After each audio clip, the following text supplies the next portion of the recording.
Now that takes me to the main thing that I said I would share. Fear and shame. Before now I used to think like everybody that the main cause of the problems that we have, things like prostitution, things like armed robbery, is because people want money.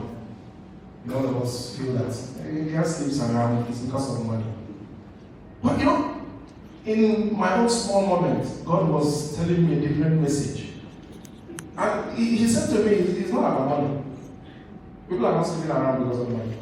People are not robbing because of money. He gave me a different reason. Shame and fear. I will explain. That is why we do the things that we do. Now I went back to the Bible. Guess what? The Bible is so complete that when I need humor, I go to the Bible. Sometimes when you need to cry too, you go and read some stories and you cry.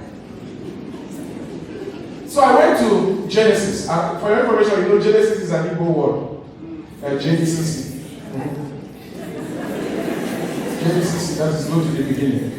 That's Genesis. So I went to Genesis, which is Genesis. The story of the beginning, how we got here. And I was very happy when Pastor Larry touched on it. I went to Genesis, I went back in one of those my mom meetings when I'm looking for materials. And I went to Genesis 2:25. And something was staring at me in the face. It said, they were both naked, man and woman, but they were not ashamed. They were both naked, and they were not ashamed. In all history of mankind, as much as I've tried to research, once shame comes into something, then there's a problem. Once shame comes into something, there's a problem. That's right. In the beginning, they were there, they were naked, they were not ashamed. But guess what happened in Genesis 3:10? In Genesis 3:10, he said, I heard when you were calling. I hid myself because I was afraid. We were naked. Now, fear had come in. When they were ashamed, they were not afraid. When they were naked, they were not ashamed. Fear did not come. Now, let me relate it to some of the things that we are going through. Why I say all this quest for money. For the young ones, I will use my story to explain it, because usually when I talk to people that I met, I use my personal story. I was a young boy sometime in 1988. I saw this little girl, fell in love with her. We became friends. Cute girl. I would go to their house to go visit. Way back then, they don't want you well. To go person's house when your parents, they had you want to introduce yourself.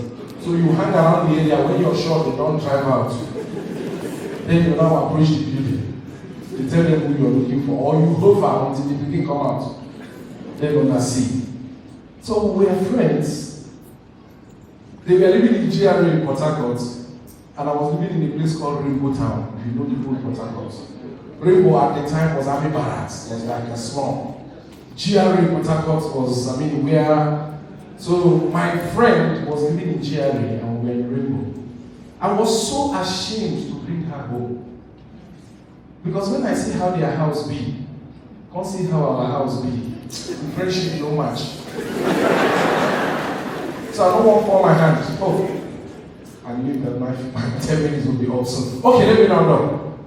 Finally, to cut this long story short, 12 years later, that my little friend that I was afraid to left overseas where she went to school and work, came back to Nigeria to marry me in my boys' quarter, where I was living. Wow.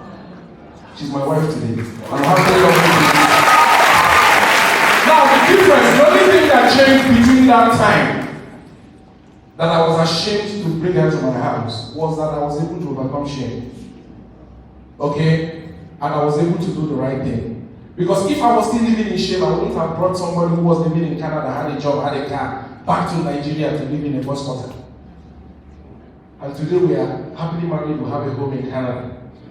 We overcome shame. Okay? So, for most of us who are living borrowed lifestyle out of shame would feel the need to sleep around so that you can live the lifestyle that your friends think you should be living. The only thing I will tell you is that while you're borrowing and living fake life, the house help in your house will marry and have kids because she has no shame. She's not afraid. Thank you very much.